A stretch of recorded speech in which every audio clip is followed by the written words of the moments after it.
You can put this one in your shirt. It's good to go. Just press that like that.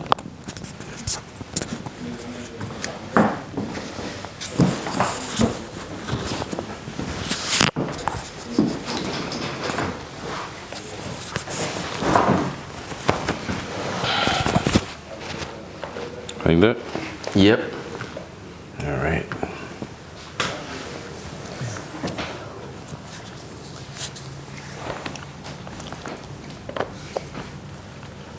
Hello and welcome to the Whistleblower Podcast. Whistleblower Podcast is a project of UNCC, United Nations Countryless Children. It's the project with the Whistleblower Podcast is hosted by myself, Natal Jimma. And today I have one of my good friend and also an artist in the building. His name is Rugamba. How are you? Welcome to the podcast. Thank you. I'm really good, and it's a pleasure to be here. Yeah. Thank you for the invite. Yeah. I've been very excited and looking forward to this interview because I know you're a very talented person. You have a lot of skills in so many different areas, and I've known you for a while, and I've been looking forward to this discussion because I would like to find some things from you that are very valuable. You know, your values, how you carry yourself as a person, and how you're also being a leader in the community and inspiring young people. Yeah. Can you tell me a little bit about yourself? Myself, I originally was born in Rwanda. Over the last 30 years, I've been moving around, from Congo, I went to Kenya, I've been to Tanzania, I went down to Malawi, Mozambique, South Africa, and now I'm in Australia. Oh my goodness, like you've cut through the middle of Africa from the top, from Rwanda, from Congo, you went in the middle, all the countries that are in the middle, all the way down to the south. All the way down to the south, yeah. What was that journey like? It starts with the genocide that happens in Rwanda. I think a lot of people are aware of that in '94. So we moved because of the war, and we went to Congo. And from there, I think the journey to Congo was a bit hasty because I was young, there was the war, so it's not as clear. But from Congo to Kenya, all the way to South Africa, is a journey that I was very, very aware and very conscious. And I think that, the easiest way to say it was not an easy journey. How old were you when you started traveling like that? We went into Congo in '94. '94, I was turning 5 years old, so it was '94 around April, May. Yeah. I was 4 years old, and when we went from Kenya, that was in 2002. The journey to South Africa started, and I was 11 years old. I was turning 12 years old, and I think the traveling or the moving stopped when I was 19, turning 20, and that's when I came to Australia, and I have not really moved like that since. Yeah, so true. Like, what was it like? Like, was it fun traveling, or did you think like you guys were just traveling for fun, or like did you understood that like, because of things that happen in your country, that's why you've been propelled away from your own home country? Now you're just going, like you don't know where you're going, or the person that guided you at that time knew where he wants to take you guys.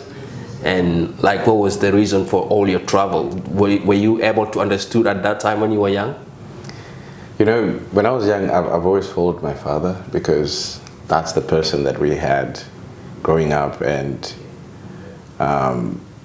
he made the decisions where we're going and how we're going. But one thing I was aware of was the situations that we were in as a family. I have known from the time that we moved from my country that we were refugees. And I knew that it was very difficult, especially in Kenya. Like, we lived all our lives in Kenya without papers. So I was aware of that. And the journey to South Africa itself, just the way we traveled, it took us almost a year to get to South Africa. Yeah. From Kenya to South Africa, it's a few hours on the plane. But because we took a few buses, crossing borders and, you know, going under the fences, like it was just like a very, it was a humbling journey, if I can say. Yeah. But it was nothing close to easy. It's very, very difficult. I remember I got sick on the way. I had malaria, and my dad also had a difficult time because we were going through countries that he could not speak languages. We could not speak their languages, but, you know, just traveling through just to get to our destination. I think, you know, as a young boy, I already knew that, you know, we were looking for greener pastures, and that it was not a vacation. Yeah. Right. So, like, when you guys arrived to South Africa, did you thought like this was the place, like where you were coming to, and then, or did your father tell you that there's more journey to go, like there's more places to explore, like after South Africa? You know, I think I was just grateful that we got to South Africa. The life that was sort of presented to us, or what I saw, was not a life that, you know, was telling me that you've got a bright future or you're going to go somewhere. I had seen a lot of people, you know, through the groups that were involved in, through the dances and the other things that we're doing in Kenya. A lot of people had left. They went to Belgium, they went to Canada, they went everywhere. And, you know, after seeing so many of your friends going, you lose hope of ever going. Yeah. And I think that's where I was at. I was just grateful to be in South Africa, that, you know, I had left Kenya. People thought that I have moved as well. Maybe I went to somewhere. Yeah. That was enough for me. I never really, and I think this works for a lot of us who are in the refugee sort of spaces. Our hopes were not too high. Like, all I wanted was to just, you know, find some friends, play, or do something. Like, I was never thinking of where we're going to go, because it was not something that looked attainable or reachable. It's very similar to my experience as well, because, you know, with the war in South Sudan, or the civil conflict, like, my father thought it wasn't safe anymore to raise kids like us back then at that time in South Sudan. So that's why, like, we started moving away. And it wasn't fun, like, for me. I've asked my dad almost 100 questions about, are we going back?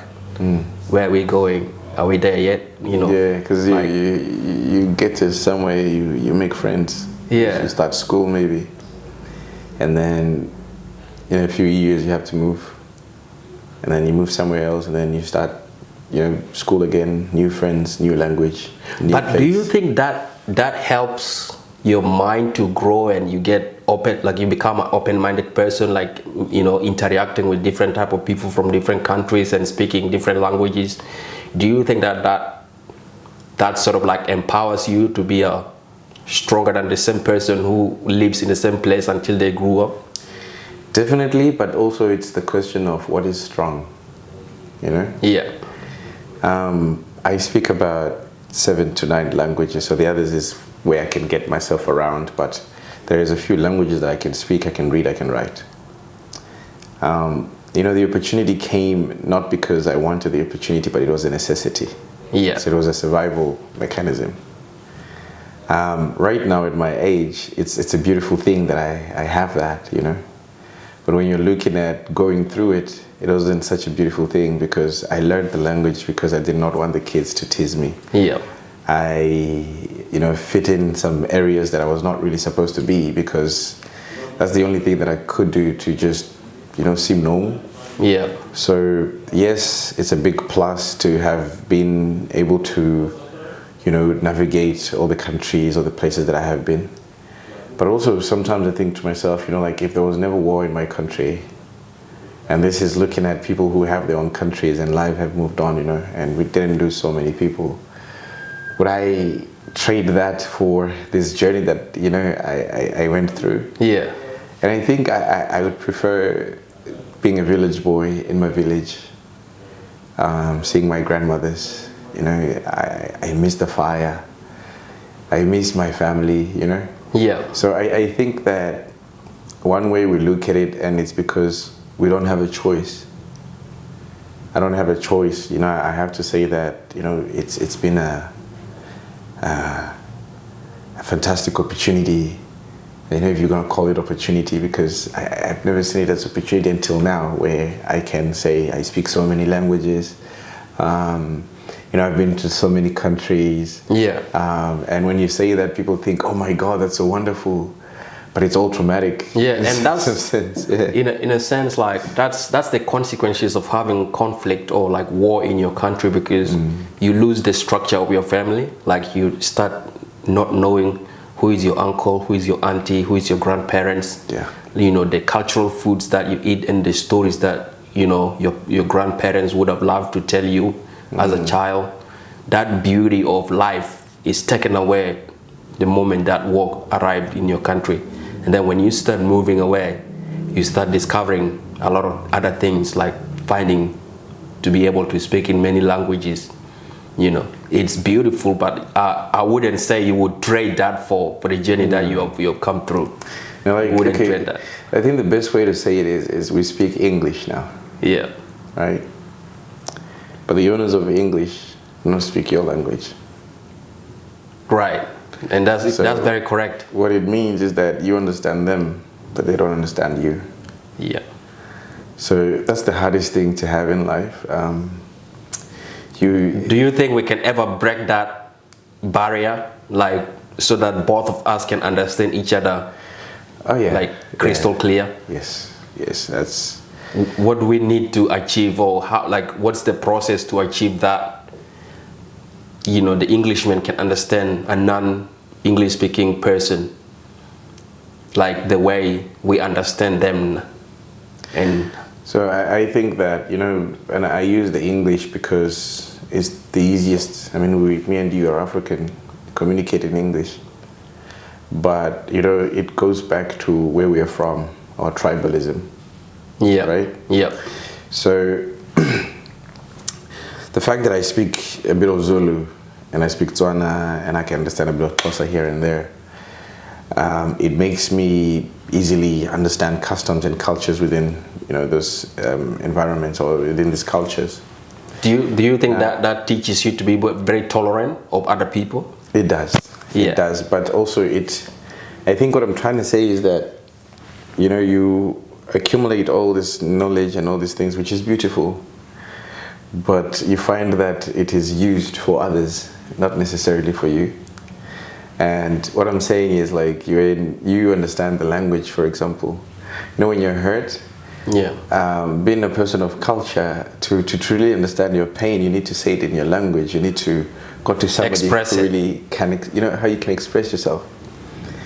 So it's like if I can express myself in all these other languages or understand the expressions of others in their languages, and they cannot necessarily understand my expression in my language or my person or myself, it means that every time I want to express myself, I must become English, I must become Zulu, I must become Swahili, I must become this other person, but they will never really sort of get to my level, if that makes sense. Yeah. So it's a blessing that is a sort of a curse in disguise, because you know so much, but then what you know is always going to sort of you know, work for the other, if that makes sense. When you're thinking about yourself, as in, you know, me, myself, a lot of times, you know, to get to understand these languages, to get the customs, to get to just understand people, you know, you have to be out of yourself. You have to invest time into those things. And in most cases, they do much, but they also help you forget yourself in a way. Yeah. So that is one thing where I'm like, you know, I would have preferred to stay in my village, you know, stay in my village, be on a cover of some newspaper somewhere, like, you know, Help Africa kind of thing, but still have retained my land, my culture, my people. Like, just like we've been to the other countries, you know, like there's no country we have been into where somebody tells you like, oh my God, I'd like to have your experience. I'd like to be a refugee so that I can come and live in your country, and it can be the other way around. Yeah. You know? because because they understand it's a difficult experience, that the benefits that you gain along the way, like it's been pain, struggle, survival, and all those hard obstacles that people became very resilient afterwards. So like as you arrive to South Africa and you start seeing some of your friends going, and you didn't know if you were there, or the environment that like you was located, or what you see there, like I in my understanding, I feel like you're very fortunate, like those who have come out, although like you've lost a lot of people during the war and along the way, like God still had plans for you guys. Oh yes. Like there was a dream that was mud covered. Yeah. Like you never realized, you didn't know that this thing was there prepared for you. So coming to Australia, what was it like comparing to the other places that you've been to? So I think that when we tell stories, people should not get us as we are saying that Kenya is bad, South Africa is bad. That's not the story at all. Now what I can tell you about these places is that these places made a lot of who I am. But the reality is my situation was not the national person's situation or the person of country situation. When I was in South Africa, I lived a very, I can say, my life was not that difficult per se, because also my father like sort of had set up a way that we had food on the table, we had a roof over our heads. But also in South Africa, I had a lot of friends, because I got in my adolescent years in South Africa. The first time I thought of a girl like that, I was in South Africa. So like. And I remember before we came here, I had a girlfriend, and I didn't want to come here because of my girlfriend. Yes. I was like, I'm in love in that. She was the world for you. Yeah, And, when I heard that we were coming here, I was more reluctant to coming, because I had moved so many times, and I knew that, I have to leave my friends, start over again. So I was a bit sort of conflicted with that, but I also understood opportunity, and I understood that there was maybe a better life waiting for me here, and that I just needed change, So it was a bit of a conflict of, I don't want to leave, and I think this is anybody who's from Africa who came here with a conscious mind. Yeah. Like leaving Africa is just the hardest thing. Yeah. Because you had things that were going on good for you, but your family decided. And you've been given approval by United Nations to go as a humanitarian refugee to Australia. So actually, I didn't come as a humanitarian refugee. How did you come? I came on a spouse visa. My dad got married. Yeah. And he was on a spouse visa. He was going to come here, and I came as a dependent. He got married to somebody who was kind enough to be like, you can't come here without your son. I need you to come with your son. I was already over 18. So technically, I was, supposed to worry about myself in that sense, but, they made sure that I was also put on that wagon, and I came with them like that. But again, it's one of those things, like you say, God has a plan. Yeah. Right? I have never thought of where I am or how I'm going to get there, because we're not afforded that. We don't have that. What we have is hope, a lot of faith, maybe a little bit of grace if you can get that, but hope and faith that something is going to come, my turn will come. But the definition or definite, being definite that this is going to happen for me, that's not something that was part of my life or part of my mindset. But I think everyone kind of like don't have that kind of hope, because hope is based on like believing in the unseen, and being very faithful to the world that God will provide good things for you, and in return you trust the world. So I think the best way to speak about hope is good for refugees, right? But how do you achieve that hope? Like if you're in a refugee camp, like those Palestinians who are kicked out of their country, or how do you achieve or hope? the Ukrainians? I think you look at what life is. You know, what is life? My father says it the best. He says life is breathing. Right? Yeah. Life is breathing. Resilience comes from the actions of life or trying to breathe. And, you know, to other refugees out there, like what I can say is that, you know, I left my country when I was 4 or 5 years old.